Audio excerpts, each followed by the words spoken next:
السلام عليكم ورحمة الله تعالى وبركاته. أعوذ بالله من الشيطان الرجيم. بسم الله الرحمن الرحيم. الحمد لله رب العالمين، والصلاة والسلام على أشرف الأنبياء والمرسلين وعلى آله وصحبه أجمعين. اللهم رب اشرح لي صدري ويسر لي أمري واحلل عقدة من لساني يفقه قولي، ولا حول ولا قوة إلا بالله العلي العظيم. اللهم انفعنا بما علمتنا وعلمنا ما ينفعنا وعلمنا ما جهلنا وذكرنا ما نسينا.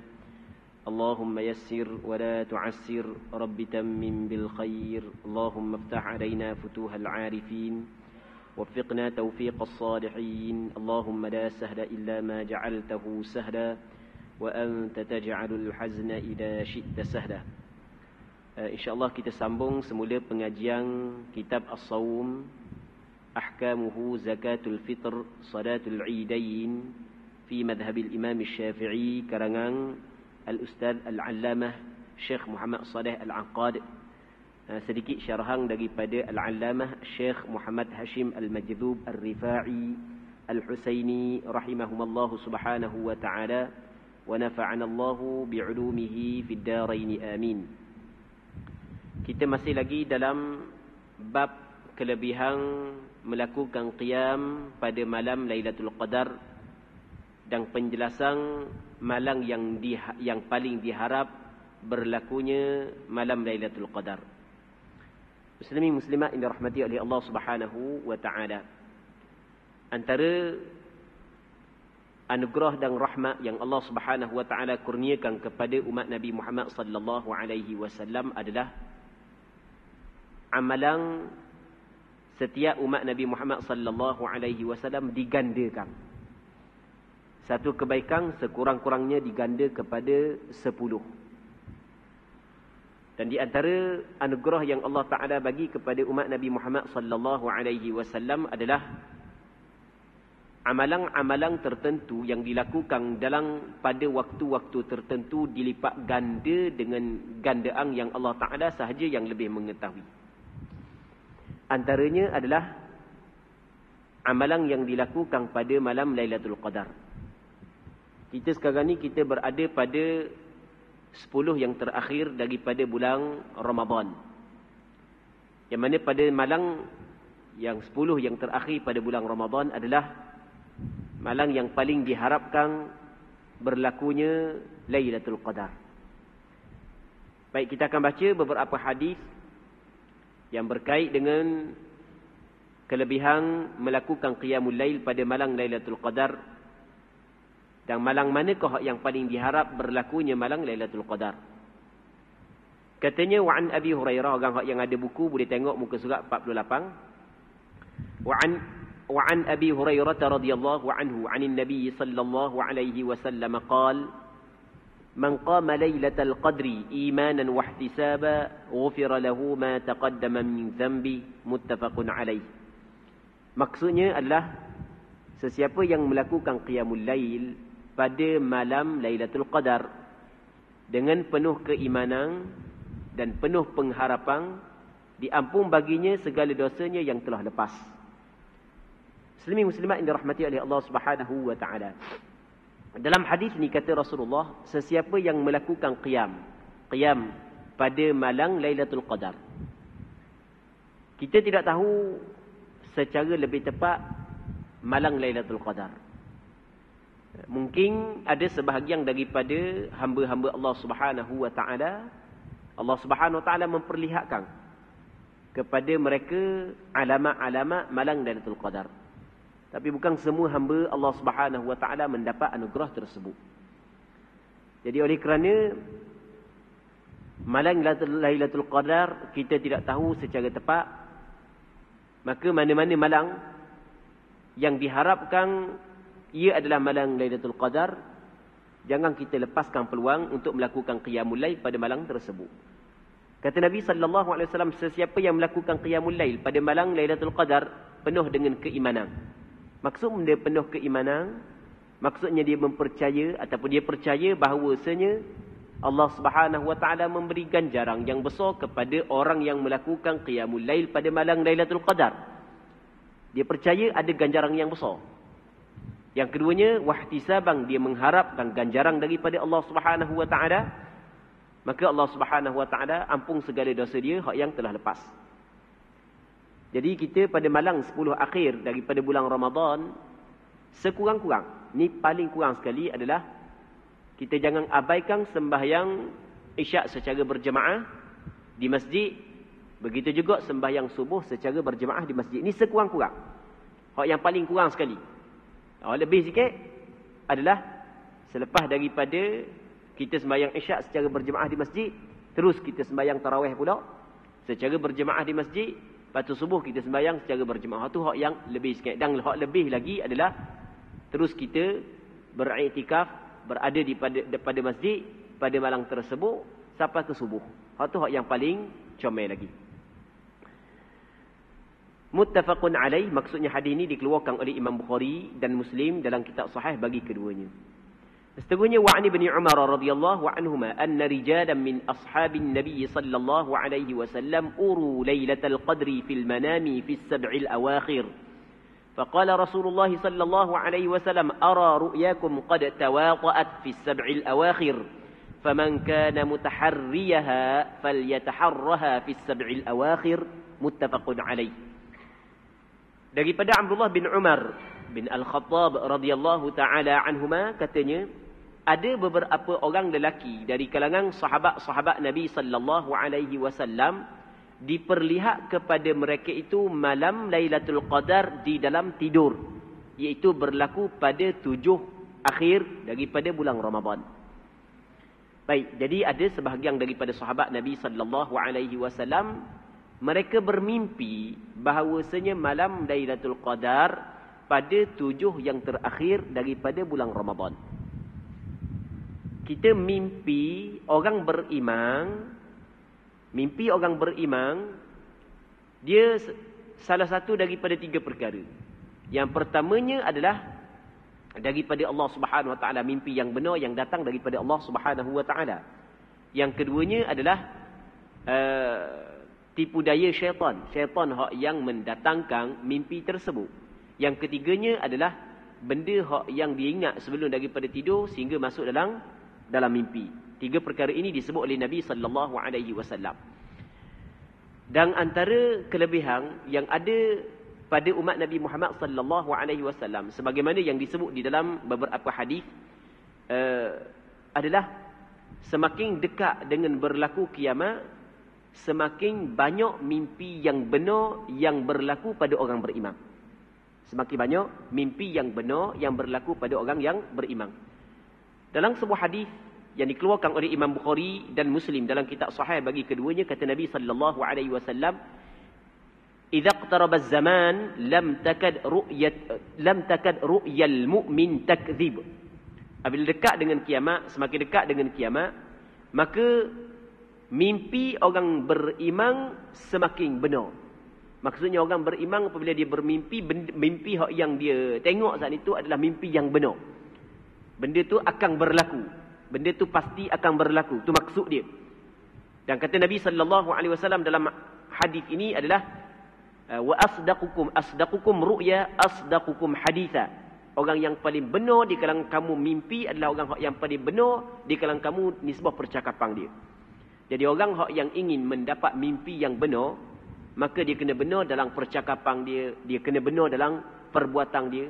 Orang yang tidak suka nipu, orang yang tidak suka melakukan maksiat, maka dia akan bermimpi dengan mimpi yang benar. Benda-benda peristiwa yang akan berlaku, Allah Subhanahu wa taala khabar ataupun Allah Subhanahu wa taala ilhamkan kepada dia dalam mimpi. Begitu juga di zaman Nabi sallallahu alaihi wasallam, para sahabat bermimpi dan mimpi para sahabat banyak hak yang benar. Jadi para sahabat Nabi sallallahu alaihi wasallam ketika mereka bermimpi, mereka menceritakan kepada Nabi sallallahu alaihi wasallam. Dalam hadis ni Abdullah bin Umar menceritakan bahawa ada beberapa orang sahabat Nabi sallallahu alaihi wasallam bermimpi bahawa malam Lailatul Qadar berlaku pada 7 yang terakhir daripada bulan Ramadan. Maka kata Nabi sallallahu alaihi wasallam, aku melihat bahawasanya mimpi kamu ni sama. mimpi sahabat yang pertama, kedua, ketiga, keempat, kelima sama. Maka kata Nabi sallallahu alaihi wasallam, sesiapa yang ingin mencari malam Lailatul Qadar, maka carilah pada 7 yang terakhir daripada bulan Ramadan. Kita sekarang ni kita berada pada penghujung Ramadan. Penghujung Ramadan sama ada 10 yang terakhir mengikut satu riwayat, ataupun ada beberapa hadis yang sahih menyatakan hal yang sedemikian, ataupun riwayat yang muttafaqun alaih ini, ataupun riwayat yang dikeluarkan oleh Imam Bukhari dan Muslim daripada Abdullah bin Umar, bahawasanya pada 7 yang terakhir daripada bulan Ramadan, maka kita ambil peluang. Macam hak yang kita cerita tadi, kita ambil peluang untuk melakukan ibadat pada malam tersebut agar kita mendapat kelebihan malam Lailatul Qadar. Seterusnya, wa an Aisyah radhiyallahu anha qalat kana Rasulullah sallallahu alaihi wasallam yujawiru fil ashr al awakhir min Ramadan wa yaqulu taharraw lailatal qadri fil ashr al awakhir min Ramadan, muttafaqun alaih, wa hadha lafdh riwayat al-Bukhari. Daripada Aisyah radhiyallahu taala anha katanya, Nabi sallallahu alaihi wasallam sentiasa beriktikaf pada 10 akhir daripada bulan Ramadan. Rasulullah pada 10 berakhir daripada bulan Ramadan, Rasulullah sallallahu alaihi wasallam beriktikaf di masjid. Dia tempat beriktikaf adalah di masjid. Selain daripada masjid tak boleh nak iktikaf di bazar ke di pusat beli-belah, tak boleh nak beriktikaf. Tempat beriktikaf adalah di masjid. Dan Nabi sallallahu alaihi wasallam 10 akhir bulan Ramadan bukan hanya pada malam hari, begitu juga pada siang hari Rasulullah sallallahu alaihi wasallam beriktikaf.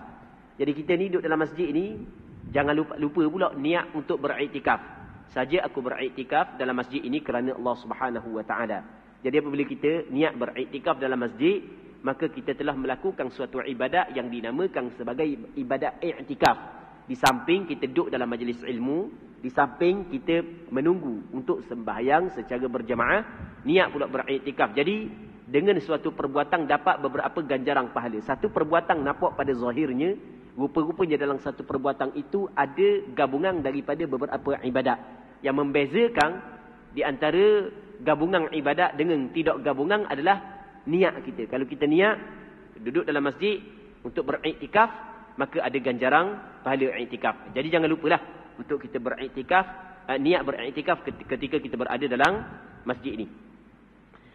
Jadi Nabi sallallahu alaihi wasallam sentiasa beriktikaf pada 10 akhir daripada bulan Ramadan. Tapi bukanlah bermakna selain daripada 10 akhir Rasulullah tidak beriktikaf. Tapi jelas nyata 10 akhir Ramadan Rasulullah sallallahu alaihi wasallam berada dalam masjid. Rasulullah fokus kepada ibadat dalam masjid. Dan Rasulullah kata wa yaqul, Rasulullah sallallahu alaihi wasallam bersabda, taharraw lailatal qadri fil ashril awakhir min Ramadan. Hendaklah kamu cari malam Lailatul Qadar pada 10 yang terakhir daripada bulan Ramadan. Hadis ini juga muttafaqun alaih, maksudnya dikeluarkan oleh Imam Bukhari dan Muslim dalam kitab sahih bagi keduanya. Namun kata pengarang kita, wa hadza lafdhu riwayatil Bukhari. Ini adalah lafaz bagi riwayat Imam Bukhari. Manakala riwayat Imam Muslim ada sedikit berbeza daripada sudut lafaznya, namun maksudnya adalah sama. Wa anha radhiyallahu anha anna Rasulullah sallallahu alaihi wasallam qala taharraw lailatal qadri fil witri min al ashr al awakhir min Ramadan, rawahu al Bukhari. Hendaklah kamu cari malam Lailatul Qadar pada malam yang ganjil daripada 10 yang terakhir daripada bulan Ramadan.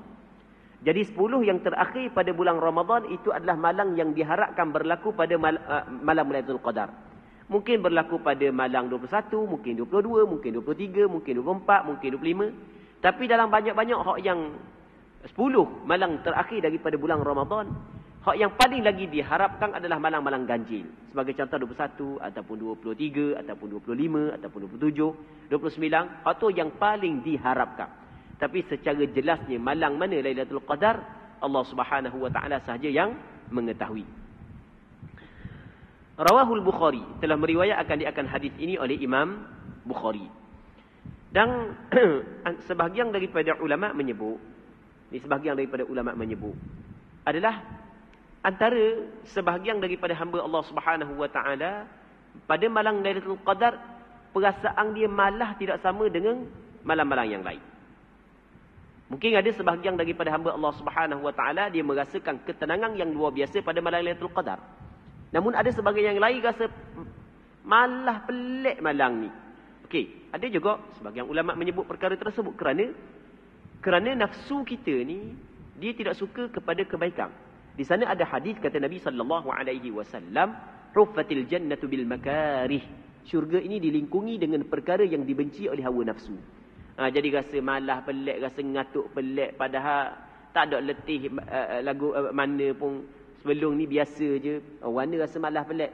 Adang mungkin itu sebenarnya adalah malam Lailatul Qadar. Alamat Allah Ta'ala bagi tidak sama daripada seorang kepada seorang yang lain. Jadi untuk kita mendapat benda yang mulia, benda yang berharga, benda yang banyak ganjaran, maka perlu kepada pengorbanan, perlu kepada kebersungguhan, perlu kepada kita bersungguh melakukan ibadat pada malam tersebut. Baik. Katanya lagi, wa anha radhiyallahu anha qalat, kana Rasulullah sallallahu alaihi wasallam idza dakhala al-'ashr ahya al-lail wa ayqadha ahlihi wa jadda wa shadda al-mi'zar muttafaqun alaih. Wa hadha lafdhu riwayat Muslim. Daripada Aisyah katanya, jadi Aisyah banyak menceritakan perkara ini kerana Aisyah adalah isteri Nabi sallallahu alaihi wasallam. Dia mengetahui bilakah Rasul berada dalam rumah Rasulullah dan bilakah Rasul tidak ada pada rumah Rasulullah sallallahu alaihi wasallam, berada dalam masjid. Katanya Nabi sallallahu alaihi wasallam apabila masuk 10 ahyal lail, Rasul menghidupkan malam tersebut. Maksudnya Rasulullah sallallahu alaihi wasallam menghidupkan malam tersebut, maksudnya Rasulullah sallallahu alaihi wasallam melakukan ibadat sepanjang malam. Kita kalau kita mari di masjid, kita niat beriktikaf, lepas tu kita tidur, dapat dah pada iktikaf. Tapi Rasulullah sallallahu alaihi wasallam pada malam Lailatul Qadar, pada malam 10 yang terakhir daripada bulan Ramadan, bukan setakat Nabi sallallahu alaihi wasallam duduk dalam masjid, bahkan Rasulullah menghidupkan pada malam tersebut dengan ibadat. Rasulullah menghidupkan malam tersebut dengan beribadat sepanjang malam. Lepas tu wa ayqadha ahlah, dan Rasulullah sallallahu alaihi wasallam mengejutkan keluarganya. Rasulullah sallallahu alaihi wasallam membangunkan keluarganya, kejut isteri-isteri dia untuk melakukan ibadat. Sekali. Wajad, dan Rasulullah sallallahu alaihi wasallam bersungguh. Maksudnya dalam bulan-bulan yang lain Rasul banyak dah buat ibadat, tapi pada bulan Ramadan lebih lagi bersungguh Rasulullah sallallahu alaihi wasallam melakukan ibadat. Lebih lagi banyak Rasulullah sallallahu alaihi wasallam melakukan ibadat. Washaddal mi'zar. Rasulullah sallallahu alaihi wasallam ikat al-mi'zar, maksudnya kain dia. Kain dia Rasul ikat kemah-kemi. Kata ulama maksud ikat kain ni adalah dua. Yang pertamanya adalah Rasulullah sallallahu alaihi wasallam meninggal isteri-isteri dia, maksudnya tidak tidur dah dengan isteri. Yang keduanya adalah syaddal mi'zar, adalah kiasan daripada Rasulullah sallallahu alaihi wasallam cukup bersungguh dalam melakukan ibadat, khususnya pada malam yang ke-10, 10 malam yang terakhir daripada bulan Ramadan. Hadis ini muttafaqun alaih wa hadha lafdhu riwayat Muslim. Hadis ini dikeluarkan oleh Imam Bukhari dan Muslim. Ini adalah lafaz bagi riwayat Muslim. Seterusnya wa anha radhiyallahu anha qalat, kana Rasulullah sallallahu alaihi wasallam yajtahidu fil 'ashr al-awakhir ma la yajtahidu fi ghairihi. Daripada Aisyah radhiyallahu taala anha katanya, Nabi sallallahu alaihi wasallam bersungguh Rasulullah pada 10 yang terakhir, yang mana kebersungguhan Rasulullah pada 10 terakhir dalam melakukan ibadat, perkara ini tidaklah dilakukan pada selain daripada 10 terakhir.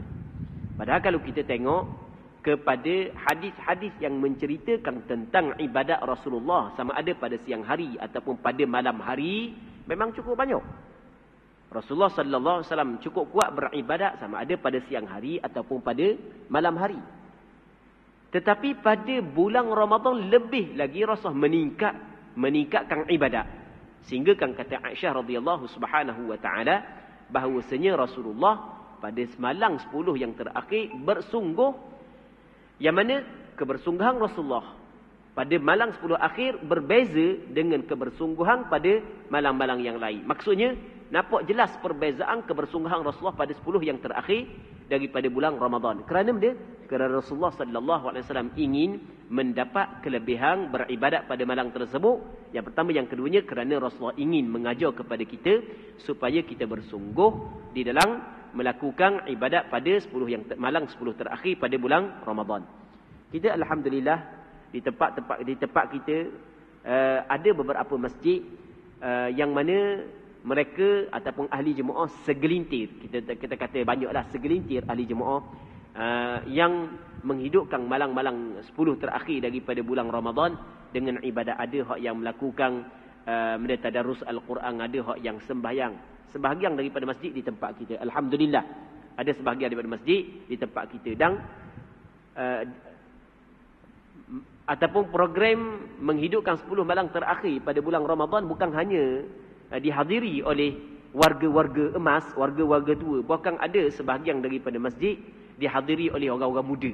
Ini memang suatu perkembangan yang cukup baiklah yang berada di dalam di negeri kita. Dan kita mengharapkan Allah Subhanahu Wa Taala menerima amalan mereka, dan kita mengharapkan perkara-perkara yang seperti ini kekal wujud di dalam masyarakat kita, kerana perkara-perkara yang seperti ini dia akan mengundang rahmat daripada Allah Subhanahu wa taala. Seterusnya, wa anha radhiyallahu anha qalat, ya Rasulullah, ara'aita in 'alimtu ayya lailatin lailatul qadri ma aqulu fiha? Qal quli Allahumma innaka 'afuwun tuhibbul 'afwa fa'fu 'anni. Rawahu at-Tirmidzi wa qala hadithun hasanun sahih. Daripada Aisyah radhiyallahu taala anha katanya, dia kata kepada Nabi sallallahu alaihi wasallam, kata Aisyah, wahai Rasulullah, apakah pandanganmu, cuba cerita kepadaku wahai Rasulullah, sekiranya aku mengetahui malam Lailatul Qadar, apakah yang aku perlu baca padanya? Apakah yang perlu aku baca, aku kata pada malam tersebut? Sekiranya aku tahu malam Lailatul Qadar, maka benda yang aku nak baca, maka Nabi sallallahu alaihi wasallam khabar kepada Aisyah membaca doa ni, Allahumma innaka 'afuwun tuhibbul 'afwa fa'fu 'anni. Baik.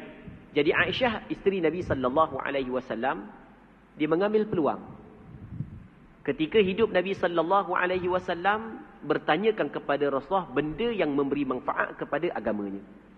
Antaranya adalah ketika berada pada 10 pada bulan Ramadan, ditanya Rasulullah, kalau aku tahu mana malam Lailatul Qadar, benda apa yang aku perlu buat? Baik. Sebahagian daripada ulama faham daripada hadis ini bahawasanya ada sebahagian daripada hamba Allah Subhanahu wa taala dia mengetahui malam itu adalah malam Lailatul Qadar. Kerana Aisyah dalam hadis ini menyebut kepada Rasulullah, cuba cerita kepada aku sekiranya aku tahu malam mana malam Lailatul Qadar. Kalau aku tahu, jadi bermakna malam Lailatul Qadar dapat diketahui, tapi bukan oleh semua hamba Allah Subhanahu wa taala. Jadi ada sebahagian daripada hamba Allah Subhanahu wa taala mengetahui malam itu adalah malam Lailatul Qadar dengan tanda-tanda tertentu. Berbeza daripada seorang kepada seorang yang lain cara mengetahui malam Lailatul Qadar. Baik. Dalam hadis ini Aisyah tanya Rasulullah, apa yang perlu dibaca? Kata Nabi sallallahu alaihi wasallam membaca doa ni. Benda doa hak yang Rasulullah ajar kepada Aisyah, Allahumma innaka 'afuwun tuhibbul 'afwa fa'fu 'anni. Ya Allah, sesungguhnya Engkau ya Allah Tuhan yang Maha Pemaaf dan kasih kepada kemaafan, suka kepada kemaafan, maka maafkanlah untukku. Okey, baca doa ni. Jadi kita walaupun kita tidak mengetahui dengan tanda-tanda manakah malam Lailatul Qadar, kita baca doa ni setiap malam. Setiap malam kita baca doa ni. Baik, ni doa yang sunat kita baca apabila kita bertemu dengan malam Lailatul Qadar. Bagi orang yang Allah Ta'ala tidak bagi kepada dia tanda-tanda malam Lailatul Qadar, maka jangan lupa juga dia baca doa ni sekurang-kurang lepas daripada sembahyang fardu Isya, sekurang-kurang lepas daripada sembahyang Qiyamul Lail, sembahyang Tarawih, sekurang-kurang masa dia bangun dari ketika nak bersahur, sembahyang sunat tahajud 2 rakaat, dia baca doa ni. Baca doa ni. Ya Allah, sesungguhnya mu Tuhan yang maha pemaaf. Allah Ta'ala Tuhan yang maha pemaaf terhadap kesalahan-kesalahan dan dosa-dosa yang dilakukan oleh hamba-hamba dia. Dan tuhibbul afwa, dan mu suka kepada kemaafan. Allah Ta'ala amat suka memberi kemaafan kepada hamba. Tinggal lagi hamba meminta daripada Allah Subhanahu Wa Ta'ala agar Allah Subhanahu Wa Ta'ala bagi kemaafan kepada dia. Baik. Bulan Ramadan, sebagaimana yang pernah kita bincang sebelum daripada ni, adalah bulan maghfirah, bulan keampunan. Sebagaimana Nabi sallallahu alaihi wasallam bersabda dalam sebuah hadis, "Man shama Ramadana imanan wa ihtisaba, ghufira lahu ma taqaddama min dhanbi, wa man qama Ramadana imanan wa ihtisaba, ghufira lahu ma taqaddama min dhanbi." Sesiapa yang melakukan puasa pada bulan Ramadan dengan penuh keimanan, penuh pengharapan, maka diampun baginya dosa-dosa yang telah lepas. Sama juga barang siapa yang melakukan qiyamul lail dengan penuh keimanan dan penuh pengharapan, maka diampunkan segala dosanya yang telah lepas. Dalam hadis yang lain kata Nabi sallallahu alaihi wasallam, "Wa ramadhanu ila ramadhan mukaffiratun lima bainahunna idza jatunibatil kaba'ir." Ramadan hingga kepada Ramadan berikutnya adalah mengkifaratkan dosa-dosa yang dilakukan di celah-celahnya selama mana dijauhi dosa-dosa besar. Jadi bulan Ramadan adalah bulan maghfirah, bulan keampunan. Dalam hadis ni pula menyebut Allah Subhanahu Wa Taala Tuhan yang Maha Pemaaf. Okey, soalannya apakah perbezaan di antara maaf dengan pengampunan? Apa yang disebut oleh para alim ulama bahawasanya maaf ini adalah hapus. Mana perkala maghfirah ni diambil daripada maghfirah dengan makna satr, tutup. Allah Subhanahu Wa Taala mengampung dosa dengan makna Allah Taala menutup dosa hamba. Maaf Allah dengan makna al-mahwu. Maksud dia al-mahwu makna hapus. Jadi Allah Subhanahu Wa Taala menghapuskan dosa hamba. Jadi ampun, tutup, manakala maaf adalah hapus dosa. Baik. Jadi kita minta daripada Allah Subhanahu Wa Taala supaya Allah Subhanahu Wa Taala memberi kemaafan dengan maksud Allah Subhanahu Wa Taala hapuskan segala dosa kita. Kita maksud daripada Allahumma innaka afuwun tuhibbul afwa fa'fu anni. Jadi kita hafal doa ni untuk kita baca setiap malam. Pada malam 10 terakhir daripada bulan Ramadan, ketika kita baca doa ni, hati kita jangan lalai. Maksudnya hati kita jangan lalai, kita ingat maksud daripada doa ni. Kerana Allah Subhanahu Wa Taala tidak mendengar doa hamba yang berdoa dalam keadaan hatinya lalai. Ini disebut dalam sebuah hadis. Baik. Jadi kita baca doa ni serta kita ingat mana. Allahumma innaka afuwun tuhibbul afwa fa'fu anni. Hadis ini rawahu Tirmizi wa qala hadithun hasan sahih. Hadis ini diriwayat oleh seorang ulama hadis yang dikenali sebagai Imam Tirmizi dalam kitab Sunan beliau, dan beliau menilai hadis ini sebagai hadis hasan lagi sahih. Patut dikatakan tammatil muqaddimah li fadilati Syekh Muhammad Hashim Al-Majdzub rahimahullahu subhanahu wa ta'ala. Habis dah muqaddimah bagi kitab kita ni. Jadi panjang hak yang kita bincang. Beberapa minggu sebenarnya masih lagi dalam muqaddimah kitab kita, yang mana muqaddimah ini dikarang oleh Syekh Muhammad Hashim Al-Majdzub rahimahullahu subhanahu wa ta'ala. Yang mana Syekh Hashim Majdzub mungkin tidak dikenali di tempat kita, tapi di tanah Arab, di negara-negara Arab di Timur Tengah, adalah seorang susuk tubuh yang cukup dikenali. Siapa Syekh Hashim Majdzub? Beliau berasal daripada negara Syria. Beliau tinggal di negara Syria. Dan beliau baru saja meninggal dunia. Gelaran yang diberi oleh penduduk Syria kepada beliau adalah Asy-Syafi'us Shaghir. Asy-Syafi'i Shaghir. Imam Syafi'i yang kecil. Maksudnya orang yang cukup alim. Dan orang yang berpendirian yang cukup tegas dalam menjelaskan hukum. Sehingga ketegasan beliau dalam menyatakan perkara yang hak, sehingga kan beliau dipenjara berpuluh tahun di penjara. Pada penghujung umur dia, beliau dikeluarkan daripada penjara, dan bermacam-macam bentuk penyiasaan dilalui oleh beliau ketika beliau berada dalam penjara, tapi sedikit pun tidak berganjak untuk bercakap benda yang benar. Beberapa kali adalah beberapa cerita, antaranya Dr. Muhammad Sa'i Ramadan Al-Buti rahimahullah subhanahu wa ta'ala juga pernah cuba untuk mengeluarkan beliau daripada penjara dengan kedudukan Syekh Muhammad Sa'i Ramadan Al-Buti. Cuma dia perlu kena ubah sedikit fatwa dia sahaja, tapi tetap dia tidak berganjak, tetap dia mempertahankan fatwa dia yang benar sehingga dia dikekalkan dalam penjara, tapi pada penghujung umur dia dikeluarkan daripada penjara. Walaupun bermacam-macam bentuk penyiksaan dialami oleh beliau ketika beliau berada dalam penjara, tetapi ketika beliau berada dalam penjara, ramai mana orang yang alim, orang yang hafiz Quran berada dalam penjara. Dan hamba pernah berjumpa dengan beliau. Tapi tidak boleh jumpa di rumah dia kerana masa tu dia masih lagi di GAM, tidak boleh orang mari ziarah dia. Dia adalah orang yang cukup hebat dah. Allah Subhanahu Wa Taala bagi kepada dia juga adalah keturunan Nabi sallallahu alaihi wasallam. Baik, rahimahullah Subhanahu Wa Taala.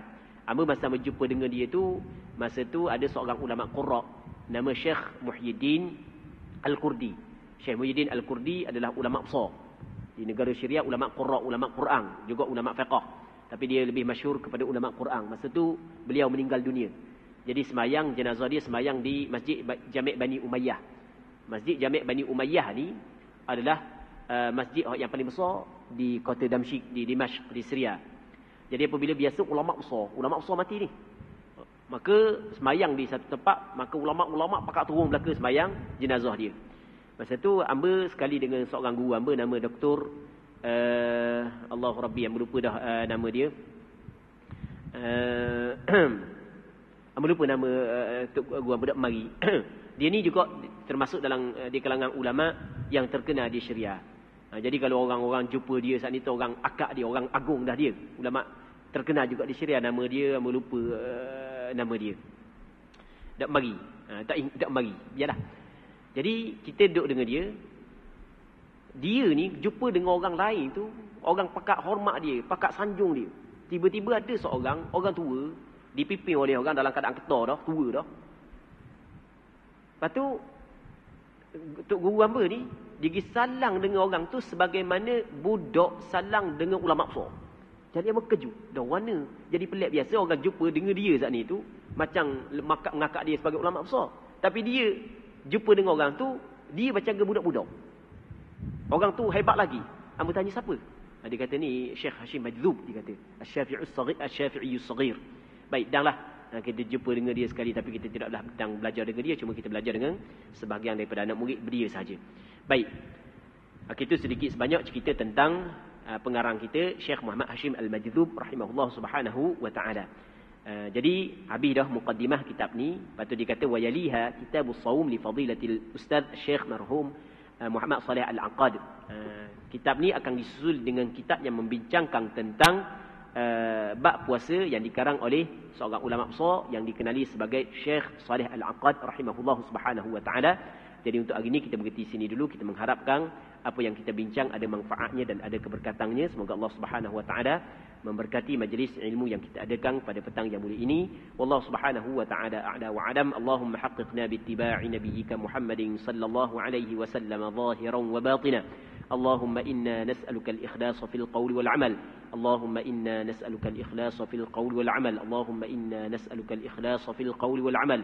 اللهم يا حنان يا منان يا ذا الجود والإحسان ثبت قلوبنا على الإيمان نرجو رحمتك والغفران. اللهم اجعلنا من عتقائك من النار. اللهم ربنا تقبل منا إنك أنت السميع العليم وتب علينا إنك أنت التواب الرحيم. وصلى الله على سيدنا محمد وعلى آله وصحبه وسلم والحمد لله رب العالمين.